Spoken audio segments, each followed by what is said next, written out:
Martine, l'arche des animaux.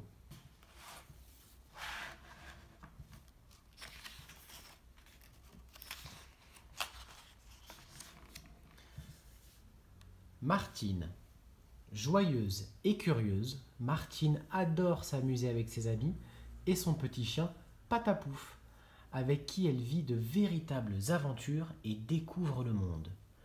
Une chose est sûre, avec Martine, on ne s'ennuie jamais. Yann, le grand cousin de Martine, il habite une maison à la lisière de la forêt et observe les animaux qui y vivent en liberté. Patapouf, ce petit chien est un vrai clown. Il fait parfois des bêtises, mais il est si mignon que Martine lui pardonne toujours. Martine passe le week-end chez son cousin Yann. Avec lui, pas de balançoire ou de bac à sable dans le parc voisin. Il n'aime que la vraie nature et la forêt sauvage. Si la tempête veut bien s'arrêter de souffler, annonce-t-il, demain je te montrerai des biches, des écureuils et même des sangliers. Tout va bien ? S'inquiète maman au téléphone ? Oui, répond Martine.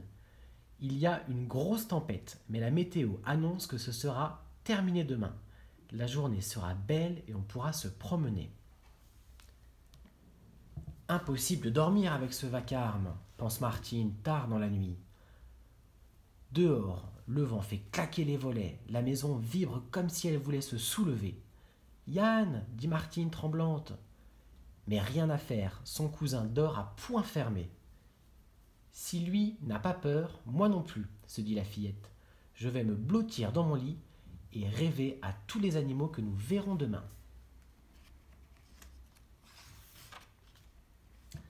Le lendemain matin, le ciel est tout bleu. La météo avait raison, se réjouit Martine. Prête pour la balade ? Oui, j'emporte mes jumelles. À peine sortis, les cousins aperçoivent une forme derrière les buissons. Là-bas, fait Yann. C'est une biche ? Questionne Martine, avec espoir. Non, j'aperçois une corne. Un sanglier, peut-être ? Martine s'accroupit et scrute le sous-bois avec ses jumelles. Ça alors, s'écrie-t-elle soudain. Qu'est-ce que tu as vu ? Un animal énorme, avec 2 cornes. Son cousin prend les jumelles. Pas possible, souffle-t-il en pâlissant. Vite, Martine, il faut s'éloigner.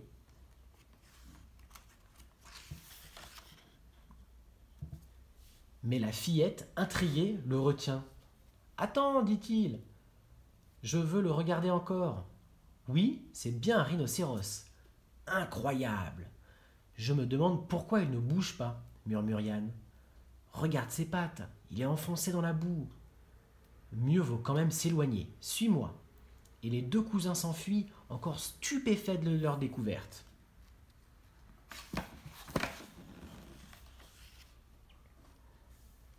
Au bout d'un moment, Yann sort une carte et une boussole. En suivant ce chemin, on trouvera la maison du garde forestier. Il faut lui signaler ce qu'on a vu. Justement, une voiture. C'est peut-être lui ? Martine s'élance vers le véhicule. Monsieur le garde ! Ah !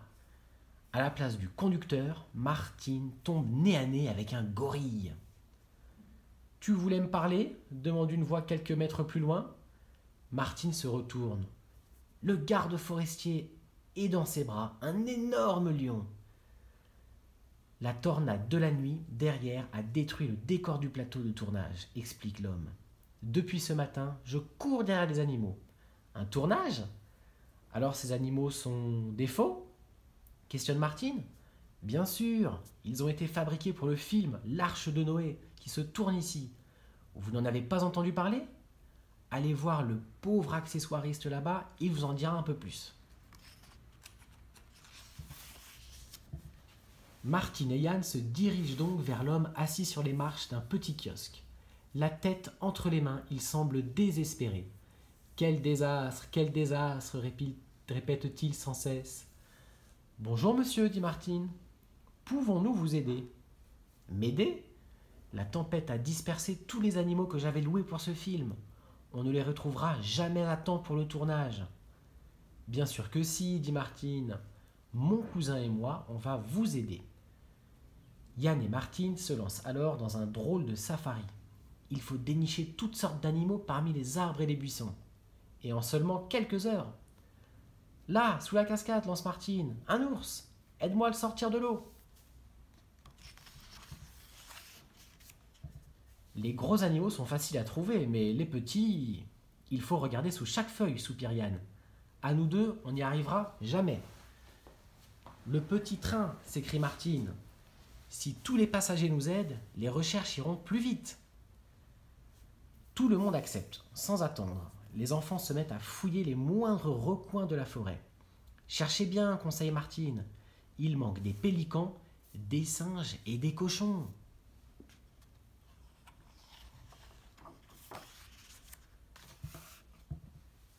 Une boule de poils roux coincée sous une branche, s'exclame Martine.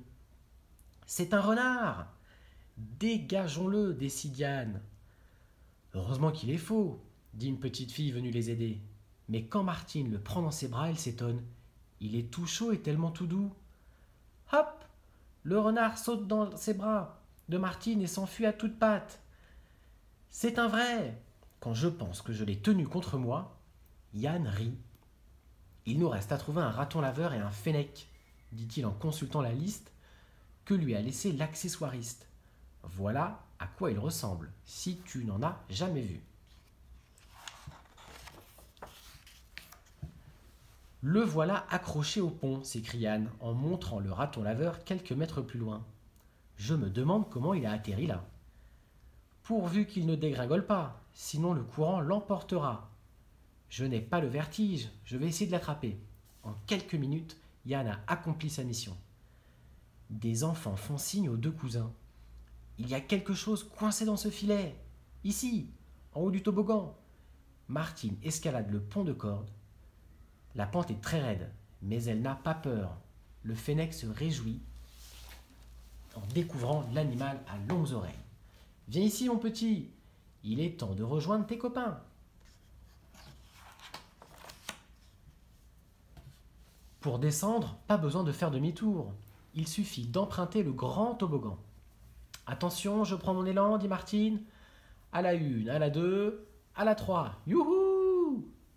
En moins de 5 secondes, tout le monde est en bas. L'immense bateau construit pour le film a retrouvé ses figurants. Tu vois, Patapouf, ils vont pouvoir le faire, ce film. Tous les animaux du monde sont là, dit fièrement Martine. Waf, waf, s'indigne Patapouf. Oh, mais tu as raison. Pas de petits chiens sur ce bateau. Allez, tu en meurs d'envie. Vas-y vite. Et fais un beau sourire à la caméra.